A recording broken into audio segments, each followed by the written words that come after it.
You're listening to The Pivot, brought to you by Globally News, where we discuss the leaders, states, networks, ideologies and technologies that are reshaping the world order.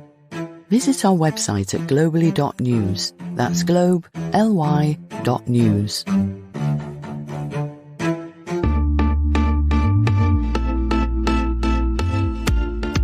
Hi everyone, welcome to The Pivot. This is the latest episode in our series on the crisis in Israel and Palestine.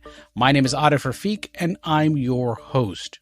In 1946, President Harry Truman was advised by U.S. diplomats posted in the Middle East not to accede to demands for a partition of Palestine. President Truman told them, "I'm sorry, gentlemen, but I have to answer to hundreds of thousands who are anxious for the success of Zionism. I do not have hundreds of thousands of Arabs among my constituents." Today, President Joe Biden has millions of Arab and Muslim constituents, and amid the war in Gaza, they're making themselves heard. Many in the community are now saying they won't vote for Biden in 2024, in contrast to how they did in large number in 2020. Their votes and non-votes matter. In fact, Arab and Muslim voters could play a pivotal role in swing states like Florida, Ohio, Pennsylvania, and Michigan. And it's Michigan cities of Detroit and Dearborn where we'll turn our focus today. These areas are home to the largest concentrations of Arabs and Muslims in the United States. They're also politically active. And their congresswoman, the Palestinian-American Rashida Tlaib, is very much at the center of the political uproar following the October 7th attacks by Hamas. In this episode, we're going to take a historical look at how these Arab and Muslim communities in Detroit and Dearborn came to be and their rise as a force that is not only reshaping the political landscape in Michigan, but could also play a decisive role in choosing the next president. Our guide on this journey will be Sally Howell, a professor of history at the University of Michigan in Dearborn. She's the author of Old Islam in Detroit, Rediscovering the Muslim American Past.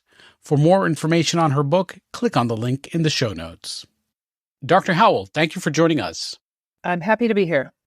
So Arab and Muslim American communities in Detroit and Dearborn are pretty central to the national political debate these days. Their elected representative, Rashida Tlaib, has come under fire for her advocacy on behalf of Palestinians. And the Arab and Muslim communities in these two cities could really play a pivotal role in the 2024 elections because Michigan is a swing state. So I want to begin by helping our listeners understand where this community comes from, because there's a lot of misinformation about them. In the popular media, we hear a lot about no-go zones, and there's just tons of hysteria. But I want to take a deeper look at these communities. So who are the Arabs and Muslims of Detroit and Dearborn, and how deep are their roots in the area? They're a very diverse community. So they're diverse in terms of where they come from. The early immigrants who came in the late 19th century were from what was then referred to as Greater Syria. So they were mostly from Mount Lebanon and that area, some of them from the Bekaa Valley, some of them from Syria, from Damascus and neighborhoods around Damascus. We also had a few Iraqis who came really early in the 20th century, also tending to be Christian. The Chaldean Roman Catholic Iraqis started coming very early in the 20th century, but in small numbers.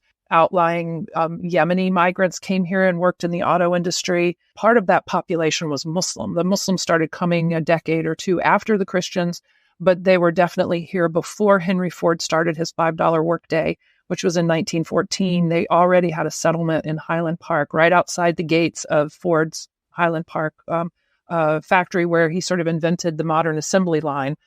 So the Arab community in Metro Detroit has very deep roots. This was the period when the city really grew and became a prominent city nationally, and Arabs were a part of that.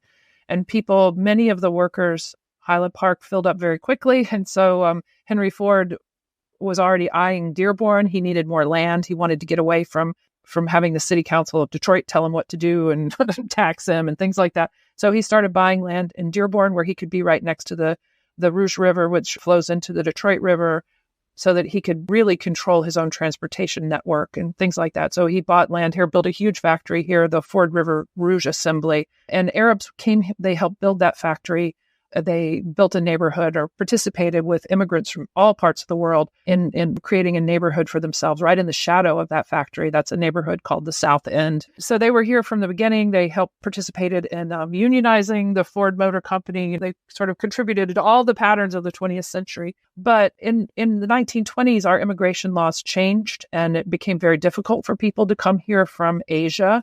So this sort of cut off immigration for really more than a generation until the 1960s and 1965, when our laws were liberalized again, and Asian migration in particular picked up. When the doors opened again to people from the Middle East, at that point you had the 1967 Arab-Israeli War, the 73 War, you had a revolution, the civil war in Yemen, and then these were followed by the Lebanese Civil War. Since then, the city, the region has sort of been a receiving zone for Arabs at times of political conflict. The initial people came sort of for economic opportunity, not really so much because of war and conflict, but really in the latter half of the 20th century, it's been just the opposite. And so today in Detroit, the largest population of Arab Americans in the area is Iraqis. So we have a very large Chaldean population, and we also have a lot of refugees who started coming after the first Gulf War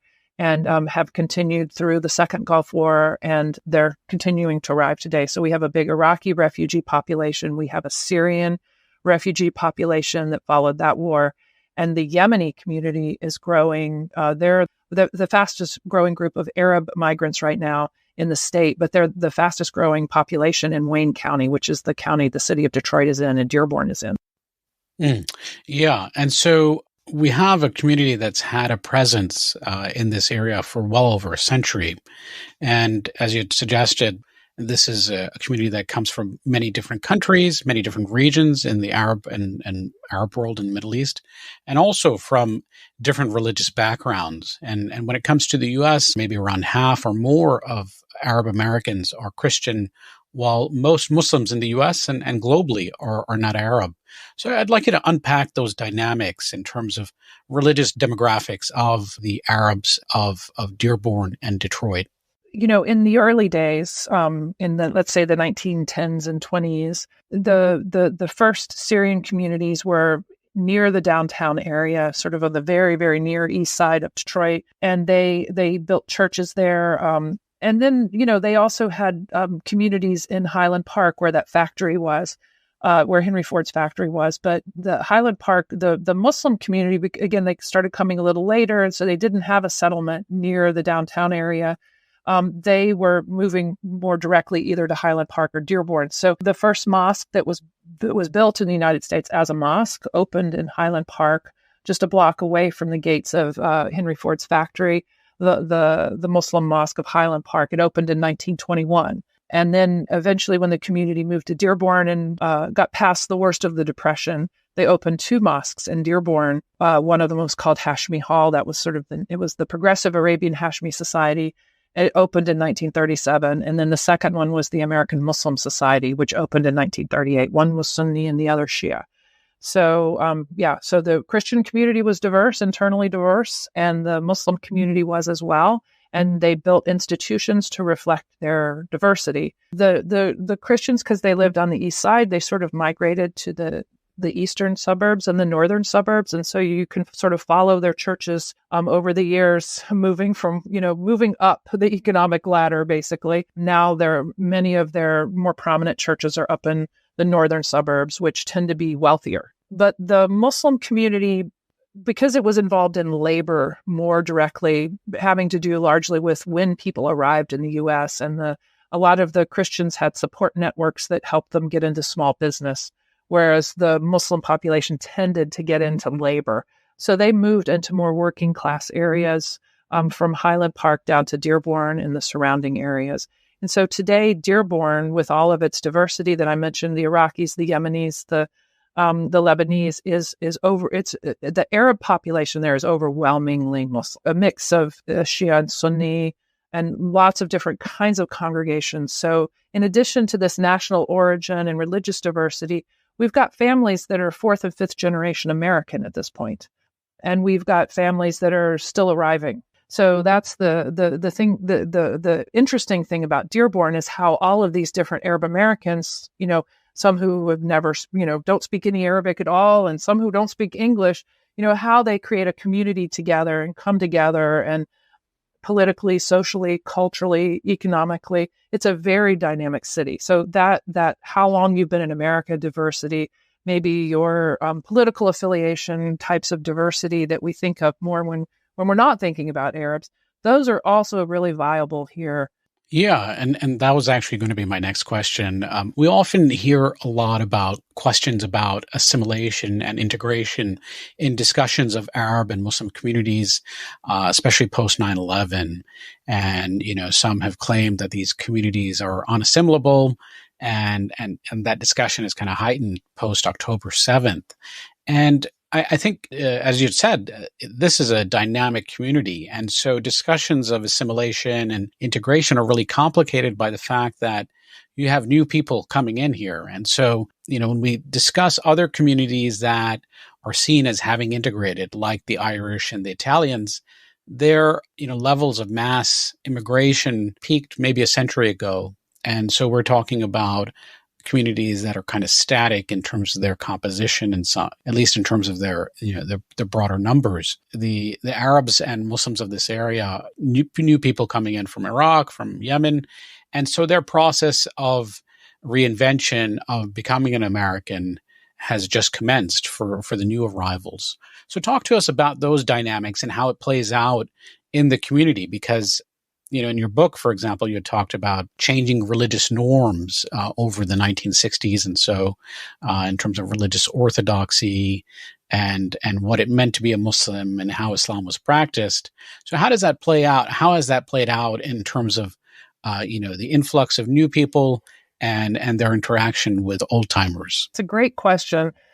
So as I mentioned before, when the immigration laws changed in the 1920s, the people who moved to Dearborn, I'm going to use Dearborn as my example here, not the whole metro area. I'm just going to zero in on Dearborn. So the Arab Americans who moved to Dearborn were part of this migration of other working class families moving from other parts of the metro area who were also, for the most part, immigrant families. So you had Poles and Lithuanians and Turks and Italians and Maldives and all these different ethnic communities that lived in the same space. And the parent generation, were immigrants. Maybe English was their second language if they spoke it at all. And then there was a generation of people who were born in the neighborhood or who moved here as children who were American and who grew up with each other. And so they had in common being from this immigrant space. That was the thing that shaped their identity. It wasn't necessarily that the Polish thing was more important or the Arab identity was more important. It was this community had an identity of being an immigrant enclave in a city, the city of Dearborn, that, it had sort of an east side, west side, an Anglo-conforming part of town, and then more of an immigrant mix. But the South End was really associated with immigration. And so the people who grew up in that period, again, with immigration cut off, they didn't have new Arabic speakers coming and reinventing their institutions, new restaurateurs arriving. They were kind of doing things for themselves, of building mosques, opening, restaurants and grocery stores that catered to their different ethnic communities, participating in the public schools. They were doing this sort of all side by side with these other immigrant groups. And then a lot of the young men went off and fought in World War II together. And that was, of course, a place where we've seen all the Hollywood films where, every squadron had, name your ethnicities were in the group, and they somehow all formed a team by the end of their campaign. And I think that the war did have that effect of making people feel like they were part of a larger American body. So I think it's pretty safe to say that population was very, very assimilated. And when the new immigration started in Dearborn in the 1960s, the new people who arrived, so whereas in the 20s, many people were foreign born, many people spoke with accents and perhaps dressed in a way that was not the tradition of, other Americans. people could be forgiving of immigrants. But in the 60s, when the new immigrants started coming, Arabs were the only immigrants who were coming to Dearborn, right? And so they stood out. They stood out for their foreignness, and they were coming as war refugees. So they were also poorer than other people in the city, and suffering from the trauma of whatever it was that helped them, that motivated them to migrate, right? And then they also, because of they were coming sort of under desperate circumstances, they tended to crowd lots of multiple extended families into one household, which to the neighbors, who at that point were sort of older citizens, looked like it was threatening. It was threatening their property values. Why are those people being so loud next door to us? Why are that? So it led to it was sort of the first period where I think people in the community that I've talked to talk about sort of experiencing discrimination and prejudice, was really in the wake of that new migration that started in the 1960s. And the wonderful thing about Dearborn is that you had this combination, you had the children and the grandchildren of the early immigrants growing up here and becoming politically active. There was a very strong, very left-leaning set of workers in the neighborhood, because again, this is the neighborhood where the UAW, one of the neighborhoods where it really gave birth to the UAW. And so there were some radical workers and radical thinkers in the neighborhood, organic intellectuals, and they were influential here. And so a lot of the young people who grew up here, some of them assimilated to middle class aspirations. They went to law school, they became dentists, that sort of thing. But others of them assimilated more to this radical left politics that was associated with the labor unions, and with sort of an attachment to globalism, and looking at colonialism and what was happening, and connecting the plight of people in different parts of the world together. So already, we're in the 60s, and I've already got different threads of assimilation happening, right? And I'm just talking about Dearborn. I'm not talking about the vast metro area where there were all sorts of opportunities for people to assimilate. And so, there's no way that you can argue that Arabs can't assimilate. They very much do when given the chance, or when after probably a pretty predictable length of time. But because we've had all this migration from the Middle East that's been happening for the last 50 years, 60 years now, there are also all sorts of possibilities for assimilation now, that where you're assimilating to an Arab community, you're not assimilating to the white working class, or the white suburban landscape, or if you're in a neighborhood in Detroit, to the black working class, or the black suburban landscape. There are just possibilities here. So you can live in the South End neighborhood today, in a neighborhood that's almost entirely Yemeni, and a lot of the people are related to each other. They're from the same villages, and that's a relatively conservative neighborhood where you see a lot of women wear the niqab, where people like to be near the mosque. They can walk to the mosque. That's really important to them.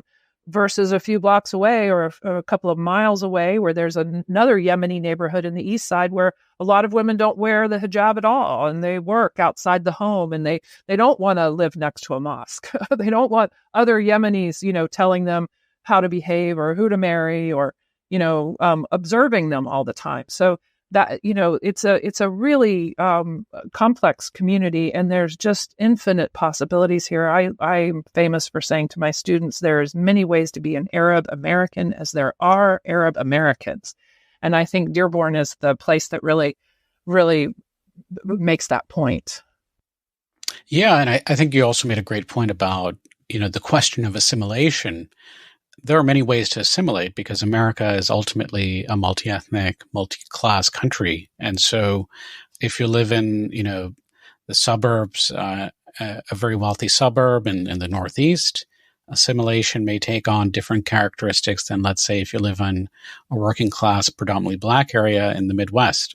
And so the type of attitudes and norms we adopt as one assimilates ultimately into one's local community is a reflection of dominant behaviors there. And especially in this kind of melting pot, that dynamism and the multiple possibilities are put on display quite vividly. So I want to talk about the beginning of political organizing among Arab Americans and Muslim Americans in Detroit and Dearborn. So who are the political pioneers of the Arab American communities in Detroit and Dearborn? That's a hard one to answer, just like everything else, because it's so complicated. I mean, if you go back to World War I, there were organizers here who were trying to organize for a free Syria. And there were alliances here between the Muslim, the largely the Muslim American community in Detroit. The Arab Muslims from Greater Syria definitely supported independence. They did not want the French or the British to colonize Greater Syria. And they were, in fact, lobbying that, they wanted independence for Syria, but if independence wasn't possible, they were arguing that they would prefer to have the Americans be the colonial power because they looked to the value system of the American government, which claimed, supported the idea of liberty and justice and self-determination and things like that. And they thought that with American colonial, with American being the colonial power there, that they would be able to participate in that liberty, that value system, that it would apply to them, that they would be able to then lobby for their own independence and self-determination. And there were other interest groups here, largely Maronite, who were arguing, of course, for French control of what became Lebanon. So people were organizing then, and actually in the city of Detroit, there was a mix of other Muslim activists. Some of them were from South Asia, and some of them were from Africa, who were working together to sort of create this global Muslim movement that would counteract colonialism in South Asia and Southeast Asia and in Africa and in the Middle East as a collective project. I would have to say that those are my pioneers, but they clearly did not succeed. But the sentiment there that people had things in common, especially that Islam brought people in contact with one another and created a sense of community among people who were from these different parts of the world. It had a shared legacy of colonialism in one way or another. That has been a thread it's not always a thread that is animated by people, or that, not every generation of Muslim Americans in the area or Arab Americans in the area understands that history. But it has been a repeating theme if you look at the history of the Muslim community here in Detroit. But so to go back to Dearborn itself, the narrative does not begin in 1967, but the visibility of the narrative kind of really does pick up after 1967, when so many Arabs from here in Dearborn, people were upset in the 1940s after Israeli independence, and the way that the Americans kind of quickly got on board with supporting the Zionist project. That repeated itself in 1956, and then it just became so much more visible after 1967. And then especially because we had Palestinians, newly arriving Palestinians making a home for themselves in Dearborn, is sort of adding themselves to that mix that had been predominantly Lebanese. So the Palestinian issue became very important then. Can't really say who would be the one leader who was leading the charge here. There were many people, but there are a couple of campaigns that I think are interesting. So for example, in 1973, there were a group of auto workers who worked in a Detroit factory. It was called the Dodge Main Factory, and it was a factory owned by Chrysler. And this was a period where the auto industry was coming out of the robust years it had had after the Second World War, but it was starting to taper off. And the big three were putting pressure on workers. They were trying to speed up their work on the assembly line, and they were forcing people to work. They didn't give, it wasn't, voluntary overtime, it was mandatory overtime. And they were just putting more and more pressure on the workers and squeezing more and more productivity out of them. This factory was one in which there was already a very organized community of Black workers. They called themselves DRUM, the Dodge Revolutionary Union Movement, and they were a radical organization. They had, intellectuals who were from Wayne State University and a legal team working with them. But it was really the workers who were leading this movement, trying to improve conditions for the Black man in the factory, because they saw that none of the union, or very few of their union representatives, were Black. And it was sort of like they felt like Black workers were doing the most difficult work, the dirtiest work, were getting the worst treatment from the UAW. And so this group started going on wildcat strikes, which means you're striking without the authorization of the union. And that really makes the workers vulnerable because they can be fired by the union or sanctioned. But they were successful in really calling attention to the plight of Black workers. And the movement was contagious. You had RUM movement, so the Ford Revolutionary Union movement. Each local factory had its own chapter of this group.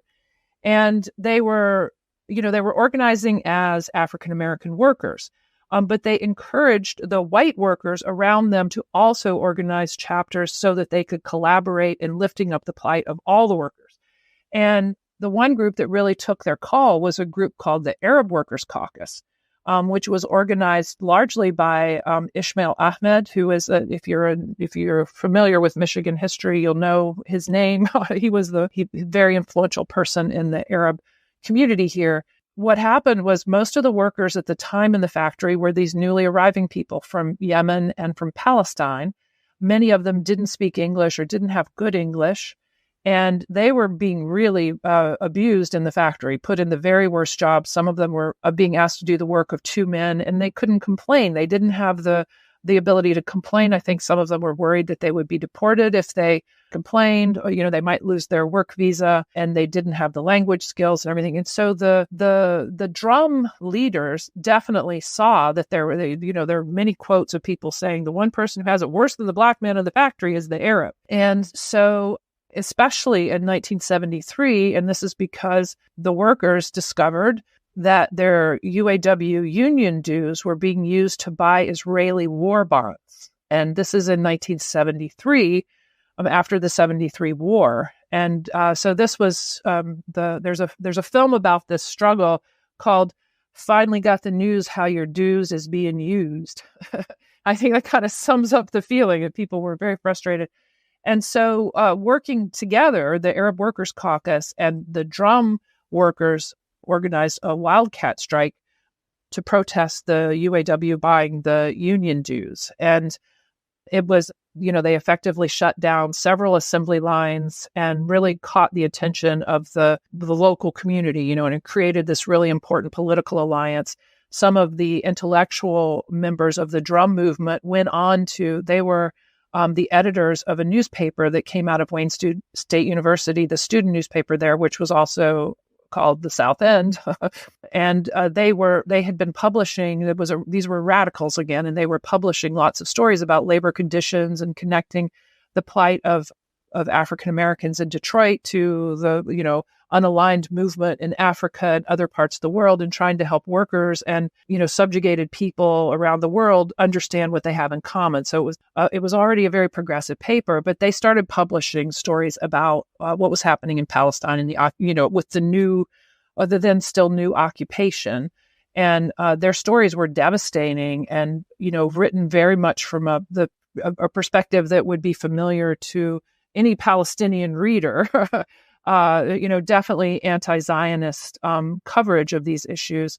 And that newspaper got shut down by Wayne State University. I mean, it's sort of an echo of what's happening today. There are limits to free speech in America if you want to criticize Israel. I think people found that all the way back in, the late 1960s and the early 1970s here in Detroit. So these solidarities, they have lingered. Those specific alliances that were created through the Workers' Caucus, they dissipated. That factory was torn down, actually.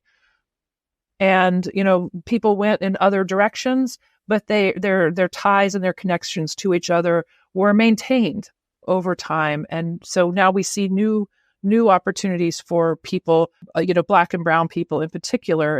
And now in this decade, in this century, after 9/11 in particular, I think Arab Americans have definitely sort of moved into that category. They sort of moved out of the white category and into the brown one because of their experiences of discrimination.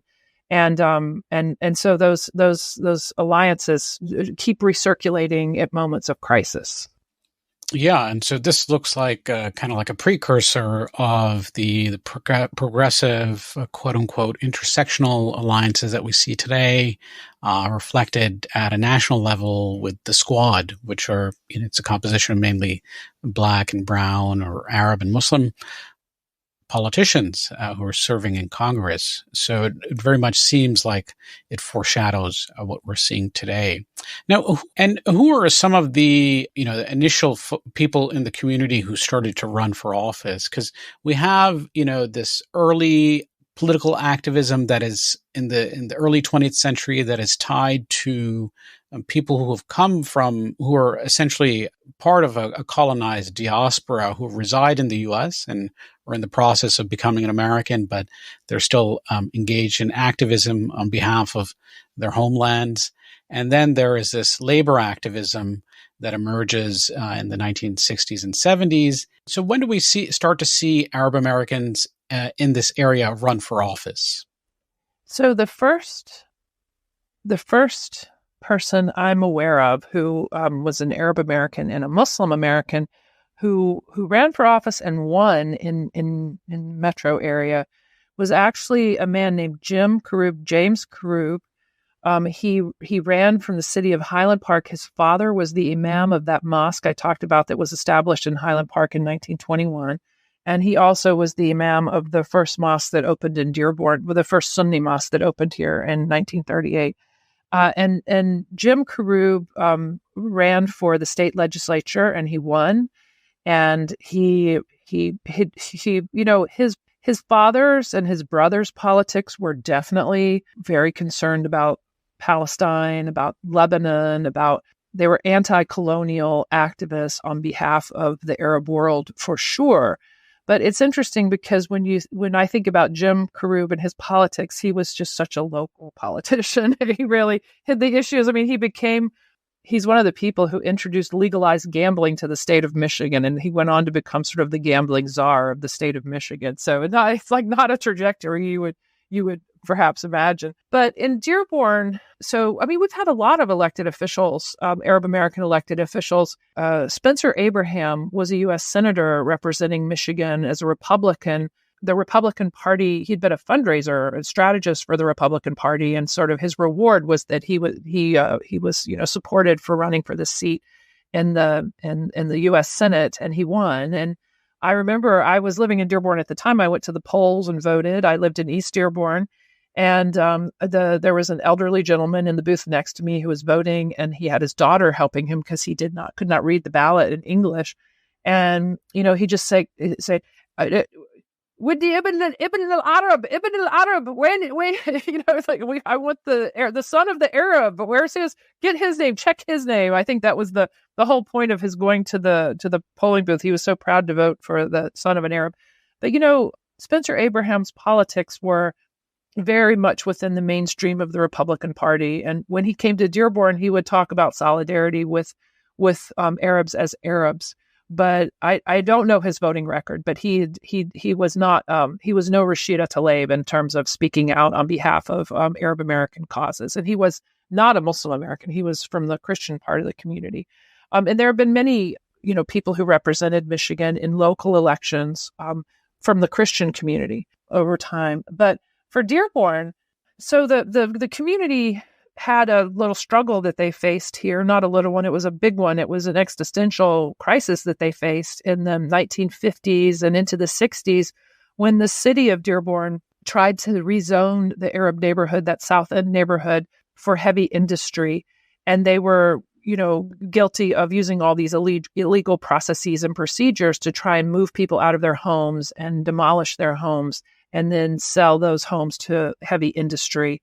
And so the industry was sort of encroaching on the neighborhood. The neighborhood was shrinking. And, this was, again, in the 50s and 60s. And so if you were Polish, there were Polish churches in other parts of town. There were Polish social clubs. There were restaurants and other places that you could go to. But especially by the 1960s, the Arab community in Dearborn had a presence here. It had a business infrastructure, it had a social infrastructure, and it had these mosques. And they didn't have that infrastructure anywhere else. They really had it in Dearborn. And so while the people who started to resist the city's effort to rezone their neighborhood, it started off as a multi-ethnic coalition. Really, in the end, it wound up being the Arabs who stayed and actually really fought City Hall. And so a lot of the early people that we saw running for office in the city of Dearborn were people who grew out of that movement. So the first person who ran for the city council from the Arab American community was a woman named Helen Atwell. Her maiden name was Okti. She married a non-Arab. That's why she had such an Anglo-sounding last name. But she was a very proud daughter of the neighborhood and a very active participant in the mosque. She was initially, in her earlier life, she was a housewife, and people talk about all the meetings that took place at her kitchen table. She had 8 children, and so she would feed her children, and she would feed all the activists too. And so she ran for city council in the 1970s and was firmly rejected at the polls. She did very badly. I think that she was shocked by how badly she did, and she felt that the mayor really sort of drummed up racist, anti-Arab sentiment to keep her out of office, because she was a radical and she was sort of a thorn in the side of the city, along with many other activists. So when the Arab community started growing in Dearborn again, the city had no infrastructure anymore for receiving immigrants. It hadn't, the public schools weren't good they didn't have good bilingual programs. And, there was a lot of prejudice, and people in the Arab community wanted to have the opportunity to represent themselves to others in the city, to challenge stereotypes or to explain the social needs of this new community. And as a result, sort of this alliance was created between Arab Americans, the second and third generation people, and the newly arriving people. And they created an organization called Access, the Arab Community Center for Economic and Social Services, which was really just sort of a all-around service organization. In the beginning, it was like translations, English classes, helping people pay their bills. And then they graduated into being a really full-service organization. Today, they're in addition to being the largest Arab service organization in the country, one of their side products is the Arab American National Museum. They also have a Center for Arab American Philanthropy. I mean, they're just doing amazing work in all these zones. But so a lot of the people who wound up running for office grew out of that alliance, that effort to fight City Hall on behalf of the neighborhood. By the way, they won. The neighbors won. So they were able to protect their neighborhood in the end. And that's why the South End is still it's sort of the anchor neighborhood for the Arab population here in Dearborn.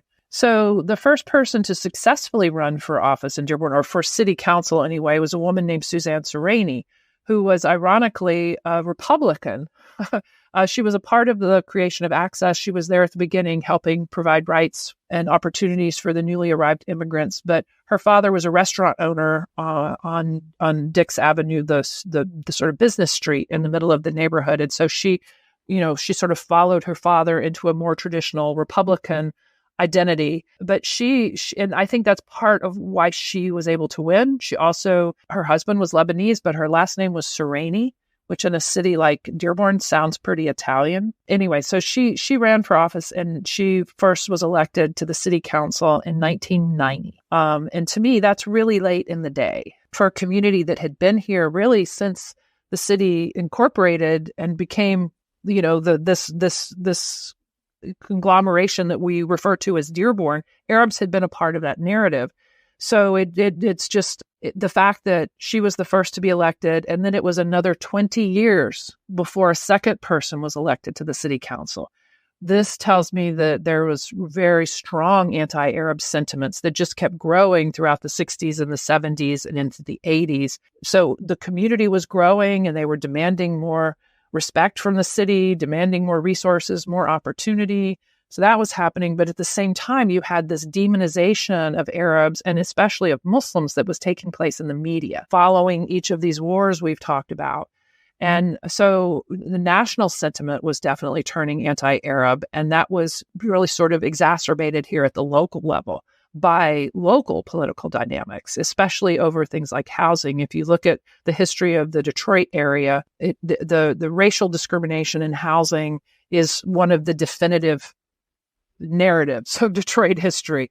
And the Arab community definitely has faced their own version of that. Yeah, and so it's notable that some of the early folks who ran for office were, one, women, and two, they were driven by local politics. And as Tip O'Neill famously said, all politics is local. And so I think, these political trends in the 1970s and 80s in the community contradict many of the tropes that are directed at Arab and Muslim communities in the U.S. as well as in the West, that they're focused on some transnational agenda and that these are misogynistic communities where women don't play a role and all that. So the political emergence of this community, at least in a formal electoral politics fashion, really defies those tropes.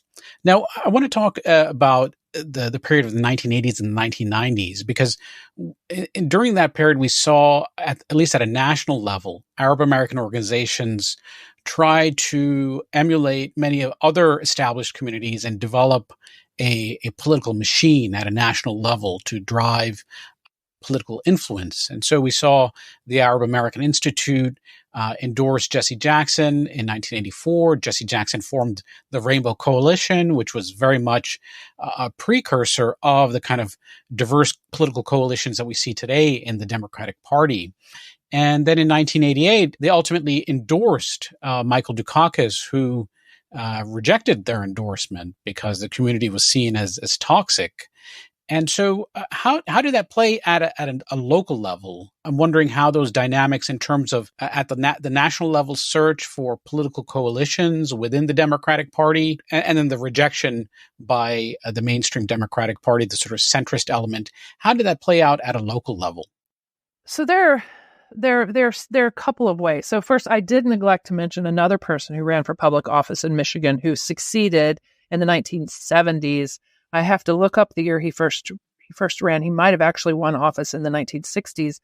This is a lawyer who grew up in the South End neighborhood and came out of the community. His name was Michael Berry, and he was very active in the Democratic Party at the local level here in Dearborn and at the county level.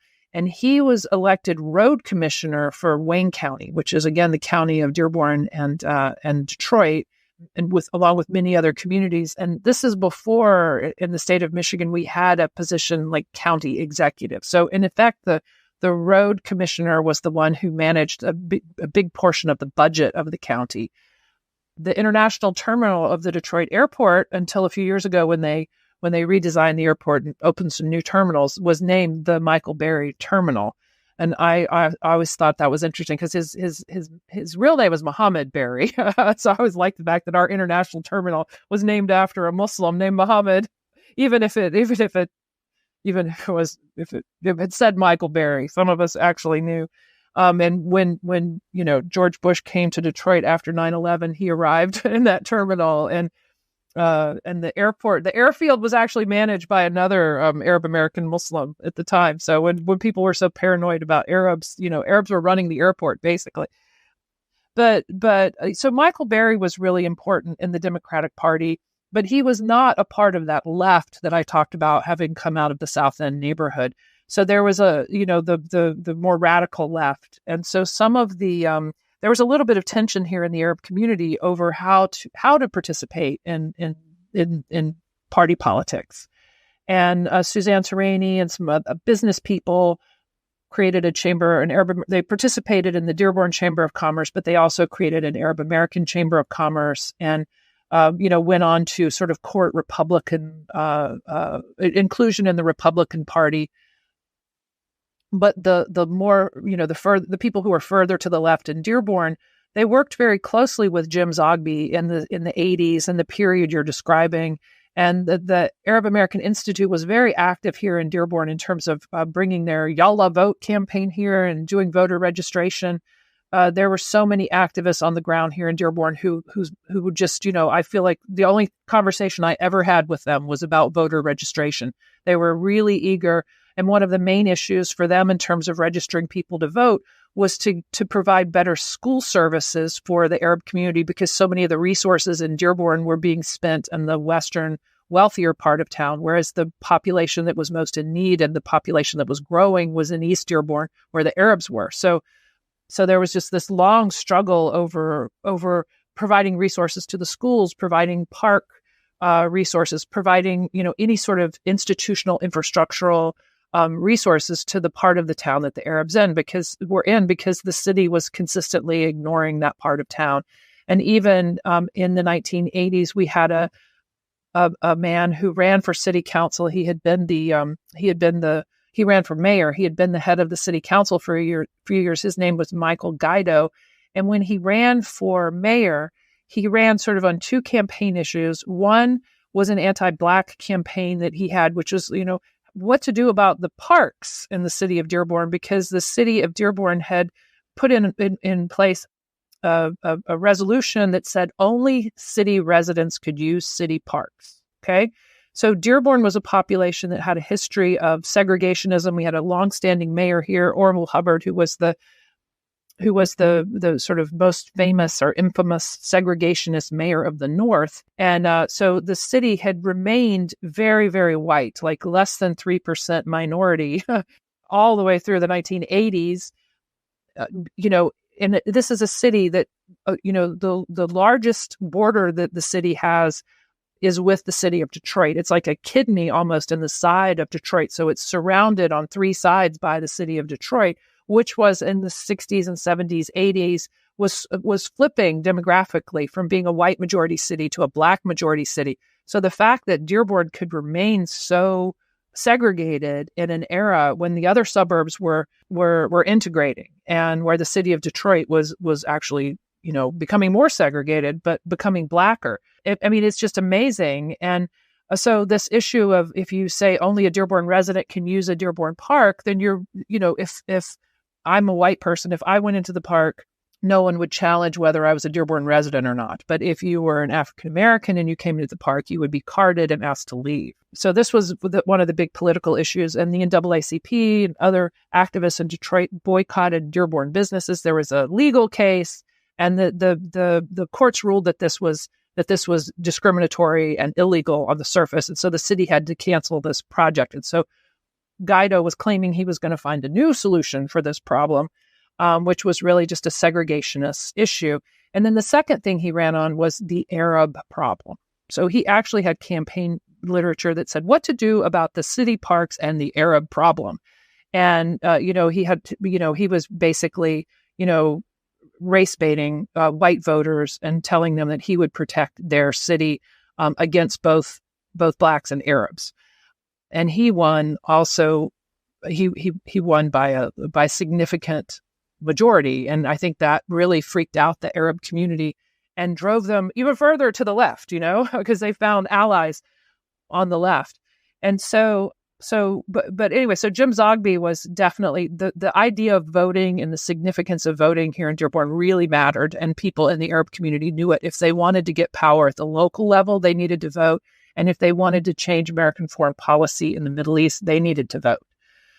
So it was really another sort of existential problem for the community. And I remember when Jesse Jackson ran for office. This was probably one of my first years here in Detroit, and I was at his rally that he had at the UAW Local 600 in the South End neighborhood. He came to Access and spoke to people at Access. The Arab community really came out and supported him. He actually won the city of Dearborn in the Democratic primary. Jesse Jackson won the Democratic primary in Dearborn, which, given the city's segregationist history, was remarkable. And most people who were observing this at the time basically attributed this to the success of the Arab vote, that, the left working class population of the city would not have brought him enough votes to actually win the primary there. without the Arab community. So I think it gave people like Jim Zogby in Washington, and it gave Ish Ahmed here in Dearborn and other political activists, Mike Berry. It sort of compelled Michael Berry to work with the people who were further to his left, and they sort of created a more powerful alliance here within the Democratic Party. And people have been playing Democratic Party politics here in Dearborn ever since, like really making sure you have the delegates and, doing our homework, trying to influence the state platform. Locally, within the city, it's all local issues. And at the state level, it's very much a mix of, employment, economy, the roads, all of these issues. But at the state level, people are usually trying to get a voice on issues pertaining to the Middle East and U.S. foreign policy in the Middle East. And actually, right now, I'm looking at a picture of Jesse Jackson addressing the Palestine Aid Society convention in 1984 in Detroit.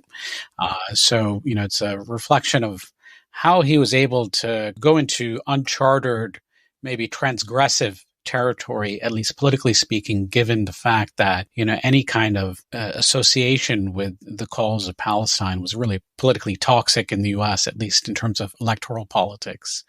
Now, you talked about how the community really became entrenched in sort of the Democratic Party, at least at a local level. But in the early 2000s, in the 2000 election, in fact, we saw, at least at a national level, Arab Americans and Muslim Americans tilt right. And that was the first tilt right, perhaps. Major Arab American Muslim organizations endorsed George W. Bush. He appointed, for example, Spencer Abraham as energy secretary. He's Lebanese American. And Bush had used the term Judeo-Christian Islamic in his election speeches to kind of integrate Muslims into the political fabric. And then came 9/11, and that changed everything. So I'd like you to talk about how that disruption caused by 9/11 at a local level and how it shook the community's social and political fabric. Yes. Well, so, I think any immigrant community is susceptible to Republican politics because the Republicans tend to play the social, moral, the values issues that appeal to immigrant communities wherever they're from. And also the economic interests. They claim to represent the small businessman and to provide support for small business owners, which the Arab community and the Muslim community both have many, many small business owners. And so the perception of Republican politics in terms of supporting pocketbook issues also draws people to that side. But Bush really did. You're right. He appealed to Muslim voters in a way that no one had done before.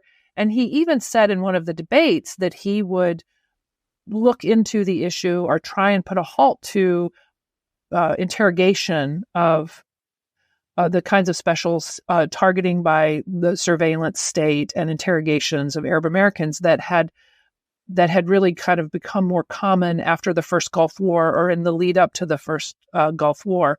And so that was one of the issues that he championed that was very important to the Arab community and the Muslim community. So it was, it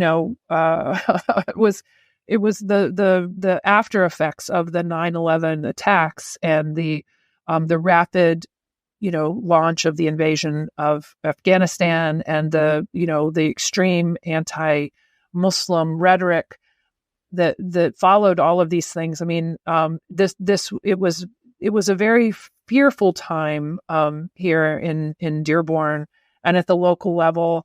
And, you saw a lot of people definitely pulling back their support for Republicans. And, George Bush's name became, it became a bad word here in Dearborn and Detroit. And, really focused on those issues of the ways in which the community was being targeted by the FBI and treated like John Ashcroft, as though, there were very quickly after 9/11, like within days of the attacks, there was a raid on a house in Detroit, right very near or just on the outskirts of Dearborn or just across the border with Dearborn that had 4 Arab men living in it. One of them who worked at the airport and therefore had airport, like security materials there that he had been studying up on. And, these men, they referred to the house as a Detroit sleeper cell for Al-Qaeda.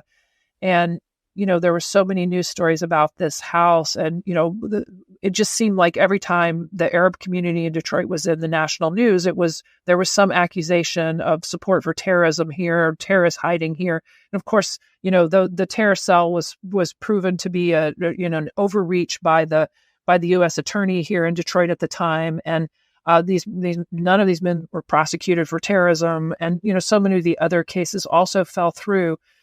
So the community definitely felt under siege and felt that the Republican Party was, had really hardened in opposition to them.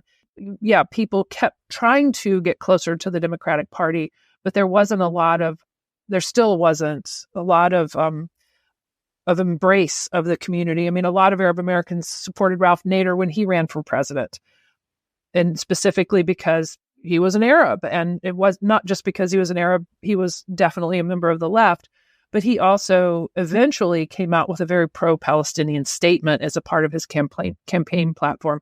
I think that made it a lot easier for young people in the Arab American community to support him. So this is the point at which we see this bifurcation in Democratic politics here in the Dearborn area between sort of an older generation of people who had tried to play by the rules, who had tried to support whoever was the nominee of the party, who had gone to the state platform, conventions and tried to influence the state party platforms, and had gone to Washington and done the same thing at the Washington level, the sort of the AAI kind of political engagement with this younger generation of people who were, not willing to play that game anymore and wanted more sort of really to go back to that idea of self-determination for Arab Americans in terms of their political voice. And so I think in the last 20 years, we've seen that when Obama ran for office, he was so afraid of having been raised a Muslim and, people were saying he was in fact a Muslim, and the whole association with his father, he was just really not welcoming or friendly to Muslims, especially in his first campaign. And it was here in Detroit that, a group of young people managed to, show up early, and they were invited to sit behind him at the podium of one of his rallies here in Detroit. And one of the women who wears a hijab, and so she was asked to leave. They were asked to leave. They didn't want a picture of a candidate, Obama, standing in front of and being cheered on by a Muslim, a visible, obvious Muslim in the background. So, there were just generations of, you get close to people, the campaigns might have Muslim outreach coordinators. They might have Arab American outreach coordinators who were working in the community. But over and over again, I think people just kept getting sort of slapped by the Democratic Party. So we have a clear difference in terms of, generationally. We have what one might call the post 9/11 generation of politicians that are emerging. So we have, Rashida Tlaib, Abdurrahman As-Said, and now Dearborn has an Arab Muslim mayor, Abdullah Hamoud. So as a historian who teaches in the city, you've already touched upon this a bit, but talk to us about the differences in terms of what this generation expects in terms of their own political representation as compared to their elders. It's very much of a different ball game. There has been a huge generational shift that we've seen over the last 20 years, and it's honestly remarkable. I remember I really became aware of it in 2016 when Bernie Sanders was running against Hillary Clinton. I could understand that there was no enthusiasm in Dearborn for Hillary, but I really didn't understand the appeal of Bernie. I was really caught by surprise by that. And it was mostly young Arab Americans, and they were interested in Bernie Sanders' whole platform. They wanted more money for the schools. They wanted money to be, they didn't want money to be sent overseas to fight foreign wars. They wanted a real investment in American infrastructure. And I think he was talking about changing the conversation about race in America and trying to create more equality. The income gap between wealthy and lower income people was just widening and widening, and he was taking on that issue. And so people supported him on all these issues, but I still didn't quite believe it. But, Bernie Sanders won Dearborn. He beat Hillary Clinton here in the primary in Dearborn. And this is very similar to what had happened with Jesse Jackson, right? It was the Arab community who came out and supported Bernie. And I don't think that Bernie started off sounding, he welcomed the Arab community. He welcomed the Muslim community. He talked about non-discrimination. He talked about the excesses of the war on terror and how that had affected the Arab community. But he didn't really talk about Palestine until he came to Dearborn and met with some community activists here in Dearborn who had championed him, and they convinced him to come up with a campaign strategy or a platform that was not exactly what Arab Americans might ask for. He was changed by his relationship with Arab activists in this community, and the same thing happened in 2020. He again won in Dearborn. But so this younger generation, they're committed to a different kind of politics. They want to fight capitalism. They want to fight globalism, not from the position of the right, but from the position of the left. They want, they want their communities to work. They're definitely support the Green Revolution, and they're thinking about their long-term futures and the futures of their family here in America. And they're tired of the old politics of the Democratic Party. So, and these are the people who have been elected to office in this area for the most part. So the city of Hamtramck and a big swath of Detroit elected a young Yemeni American progressive named Abraham Ayash he's in the House, and he's the Speaker of the House here in Michigan, which is remarkable. And this is because of his long activism, like anti-racism activism and environmental justice activism on behalf of residents of Hamtramck in Detroit.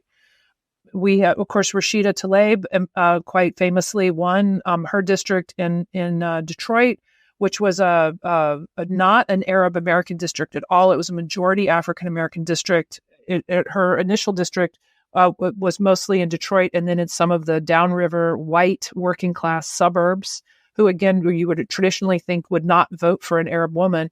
But this is because of her long history in the state, when she was in the state legislature, of fighting for the rights of her constituents and, all this anti-racism work she's done over the years. And she's also an environmental justice activist.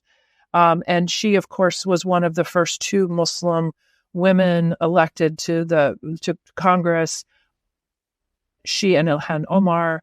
And, they have just drawn so much negative attention by being Muslim, by standing up for Palestinian rights since their first day on the job. But they're, as you pointed out, they're part of this coalition of left activists, mostly women of color, actually, but there are quite a few men in there too, and not all Black and brown people, but definitely representing, the far left position in Congress. And Rashida is the first Palestinian woman to be elected to Congress as well. And she has, in this current crisis we're going through, she has become the voice, really, of the Palestinian community in America.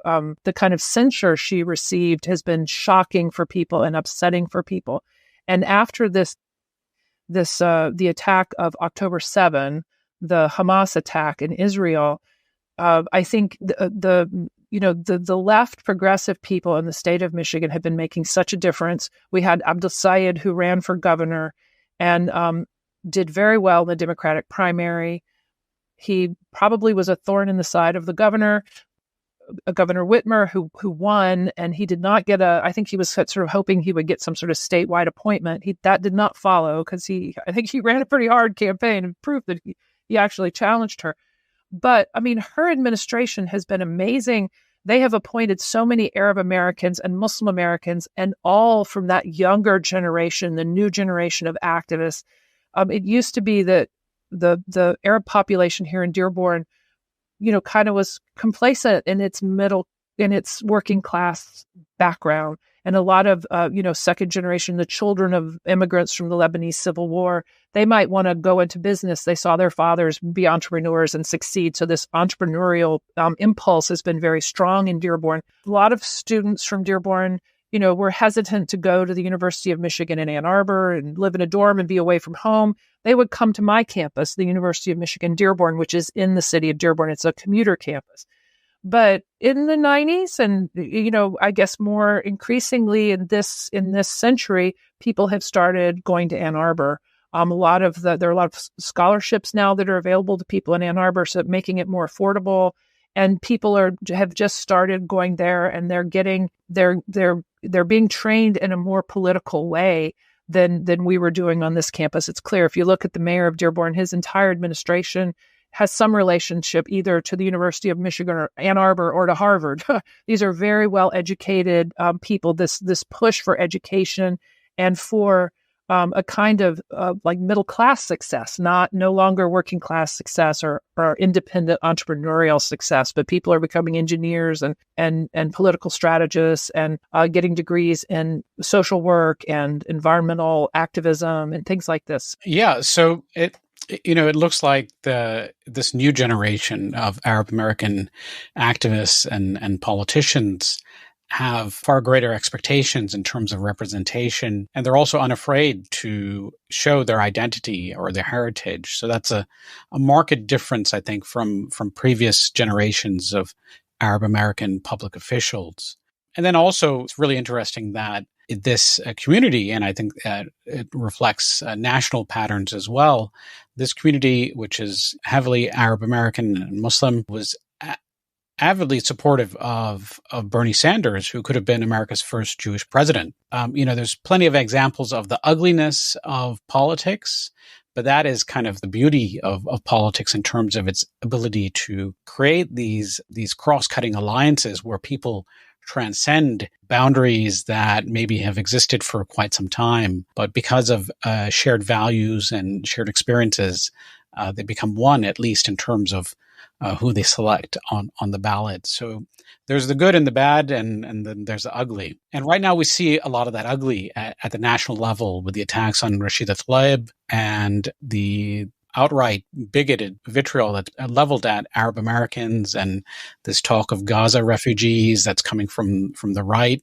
So there's a high degree of hysteria and bigotry that's being directed at Arab Americans. But at the same time, the Arab Americans, Palestinian Americans, and Muslim Americans are very unhappy with President Biden's support for Israel after the October 7th attacks. And many are saying that, at least anecdotally, I'm hearing that many are saying that they may not necessarily vote for Trump, but they could leave the presidential part of the ballot blank. And this is the final question.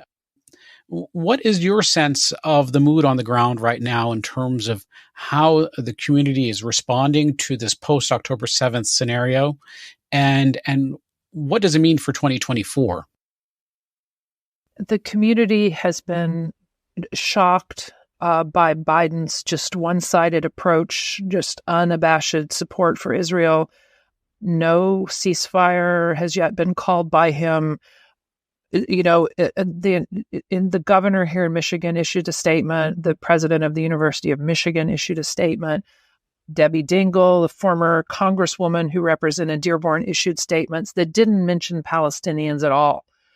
That offered full-throated support for Israel, mourning for Israel, referring to Hamas as a terrorist organization, and not mentioning Palestinian suffering, the loss of life of Palestinians, not mentioning Palestinian humanity at all. And this governor is someone, the Arab community, they went from supporting Abdul Sayed directly to supporting her and her candidacy. They were in her camp. She won Dearborn by a large majority. Debbie Dingell, despite the fact that people had longstanding reservations over her foreign policy positions, she also won Dearborn by a large majority, including all of the Arab precincts, quite specifically the Arab parts of town. And as I said, Whitmer had been really open to the Arab community and the Muslim community, having iftars in her house, and bringing these people into politics, working really closely with the Commission for Middle Eastern American Affairs that we have at the state level, instead of it treating it like it was an afterthought, treating it was like an important body, and placing Arab Americans in influential positions in the state, sort of every decision that has to do with the future of the state of Michigan, recognizing in particular that the population is shrinking here in the state and we need it to grow. And the part of the population that's growing is the Muslim American part of it. And so trying to empower that group and leverage that group to bring more people here. So this is what was happening before October 7, but now it's just the opposite. The governor, a few weeks ago, she was supposed to come to a fundraising banquet here in Dearborn for a Muslim organization, a great Muslim charity in Dearborn. But the social media, voice basically spoke up and said, this woman is not coming to if she comes to Dearborn, we are going to picket that event. She's not going to be able to get inside. I mean, they were threatening a sort of a very, very active picket and demonstration and even sort of civil action. So she bowed out of the event and didn't come. And it's like this for Joe Biden as well. I mean, people feel abandoned. They feel betrayed.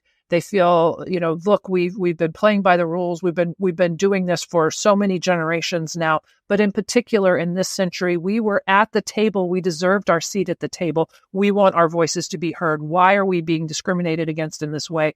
Why is this, in the university climate right now, the question is, if people put a Palestinian flag up on a bulletin board, other students are claiming that this is anti-Semitism. If a display of a flag is anti-Semitism, it makes it very hard. You can see how that goes to affect the censure of Representative Tlaib. I mean, there's people feel like not only have their past votes, their past loyalty to the party not been recognized or represented, but like their very existence is being threatened. If you can't speak your mind, if you can't voice support in this moment of just straight up genocidal violence, if people can't recognize the humanity of your family and your community overseas, how that means that they don't recognize yours. So this is a form of erasure. It's very painful for the community. The silence of the elected officials in the Democratic Party about the loss of Palestinian life, this silence is a form of violence in itself. That's how the leaders of the Arab community of Dearborn today are taking this situation. Absolutely, they're saying that they are not going to vote for Joe Biden. And as you know, he won the state of Michigan by 150,000 votes, 155,000 votes. There are 200,000 Muslim American voters in Michigan. And this is a swing state. They absolutely have the ability to swing this election. Now, I have also talked to some of the older generation of Arab Americans who get very frustrated when they hear the younger generation of elected officials in the city say, we are not going to vote for Joe Biden. We are going to go to the polls, just as you suggested, and we're going to show that we're voters. We're going to show that we have power. We're going to make a difference on the local level, but we are not going to support any candidate who did not stand up on behalf of Palestinians in this moment of, horrific warfare. But I do think that I don't know what is going to happen. I don't know where this vote will go. I don't think that there's a way for Joe Biden to work his way back into the graces of the Arab American population here in Michigan. I really don't. But I don't know what happens to their vote otherwise. And as we see, that nationally, Americans think that nationally Americans support a ceasefire. I think the percentages are over 60% now of American voters who actually support a ceasefire. There's some major disconnect between the media and the way they're representing this crisis and where American voters are. And this is also an issue of generational change, right? After 9/11, after the Women's March, all these coalitions, the Black Lives Matter campaign, when lots of Arab Americans stood up on behalf of Black lives. Lots of African Americans are standing up now on behalf of Arab lives.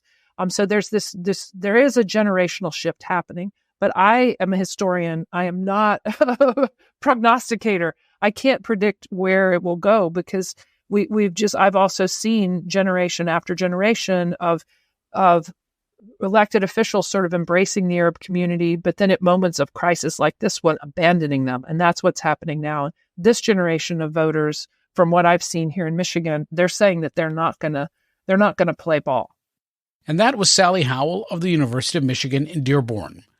We'll be back the week after Thanksgiving with a new episode. Please subscribe to our show on your platform of choice, and thank you for tuning in.